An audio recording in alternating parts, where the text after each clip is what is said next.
Chapter 2. The Council with the Munchkins. She was awakened by a shock, so sudden and severe that if Dorothy had not been lying on the soft bed, she might have been hurt. As it was, the jar made her catch her breath and wonder what had happened, and Toto put his cold little nose into her face and whined dismally. Dorothy sat up and noticed that the house was not moving, nor was it dark, for the bright sunshine came in at the window, flooding the little room.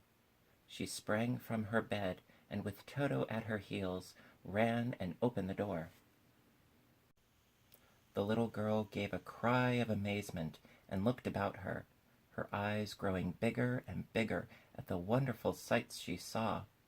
The cyclone had set the house down very gently, for a cyclone, in the midst of a country of marvelous beauty.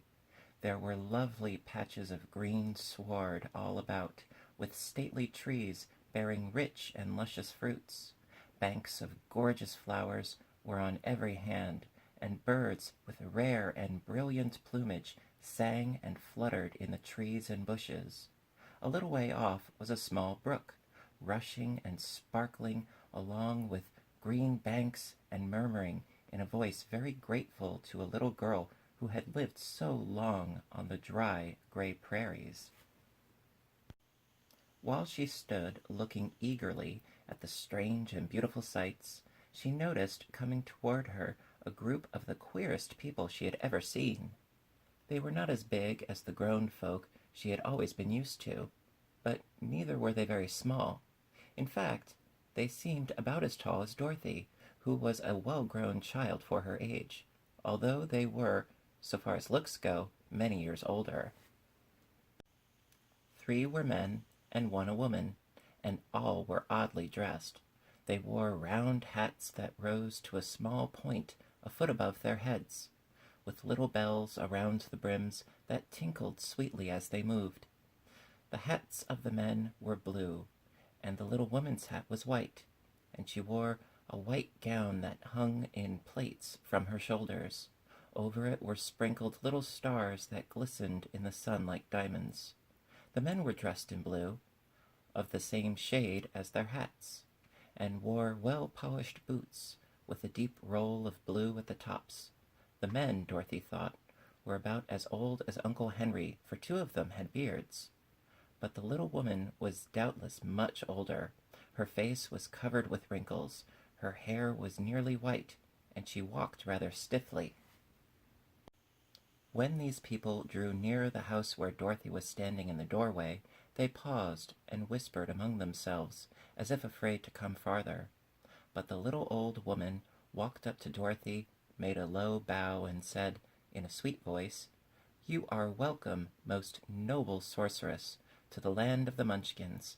We are so grateful to you for having killed the wicked witch of the East, and for setting our people free from bondage." Dorothy listened to the speech with wonder.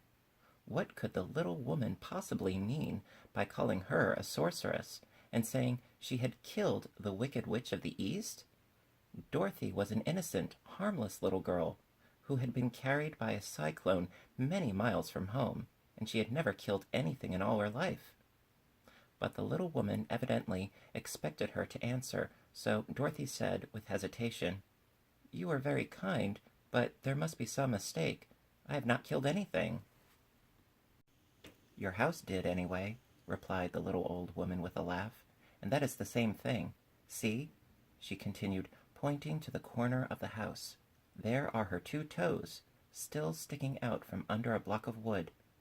Dorothy looked and gave a little cry of fright. There, indeed, just under the corner of the great beam the house rested on, 2 feet were sticking out, shod in silver shoes with pointed toes. "Oh dear," cried Dorothy, clasping her hands together in dismay. "The house must have fallen on her. Whatever shall we do?" "There is nothing to be done," said the little woman calmly. "But who was she?" asked Dorothy. "She was the wicked witch of the East, as I said," answered the little woman. "She has held all the Munchkins in bondage for many years, making them slave for her night and day. Now they are all set free, and are grateful to you for the favor." "Who are the Munchkins?" inquired Dorothy. "They are the people who live in this land of the East, where the Wicked Witch ruled." "Are you a Munchkin?" asked Dorothy. "No, but I am their friend, although I live in the land of the North. When they saw the Witch of the East was dead, the Munchkins sent a swift messenger to me, and I came at once. I am the Witch of the North." "Oh, gracious!" cried Dorothy. "Are you a real witch?" "Yes, indeed," answered the little woman. "But I am a good witch, and the people love me. I am not as powerful as the Wicked Witch was who ruled here, or I should have set the people free myself."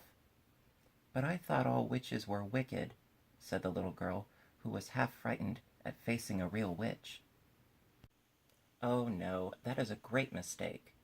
There were only 4 witches in all the land of Oz, and 2 of them, those who live in the North and South, are good witches.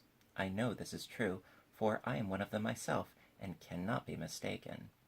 Those who dwelt in the East and the West were indeed wicked witches.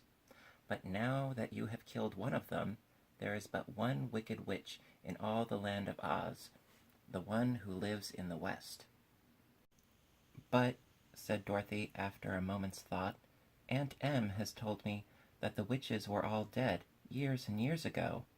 "Who is Aunt Em?" inquired the little old woman. "She is my aunt, who lives in Kansas, where I come from." The Witch of the North seemed to think for a time, with her head bowed and her eyes upon the ground. Then she looked up and said, "I do not know where Kansas is, for I have never heard that country mentioned before. But tell me, is it a civilized country?" "Oh, yes," replied Dorothy. "Then that accounts for it. In the civilized countries, I believe there are no witches left, nor wizards, nor sorceresses, nor magicians. But you see, the land of Oz has never been civilized, for we are cut off from all the rest of the world. Therefore, we still have witches and wizards among us." "Who are the wizards?" asked Dorothy. "Oz himself is the great wizard," answered the witch, sinking her voice to a whisper. "He is more powerful than all the rest of us together. He lives in the City of Emeralds." Dorothy was going to ask another question, but just then the Munchkins, who had been standing silently by, gave a loud shout and pointed to the corner of the house where the Wicked Witch had been lying. "What is it?" asked the little old woman, and looked, and began to laugh. The feet of the dead witch had disappeared entirely, and nothing was left but the silver shoes. She was so old, explained the Witch of the North, that she dried up quickly in the sun. That is the end of her. But the silver shoes are yours, and you shall have them to wear.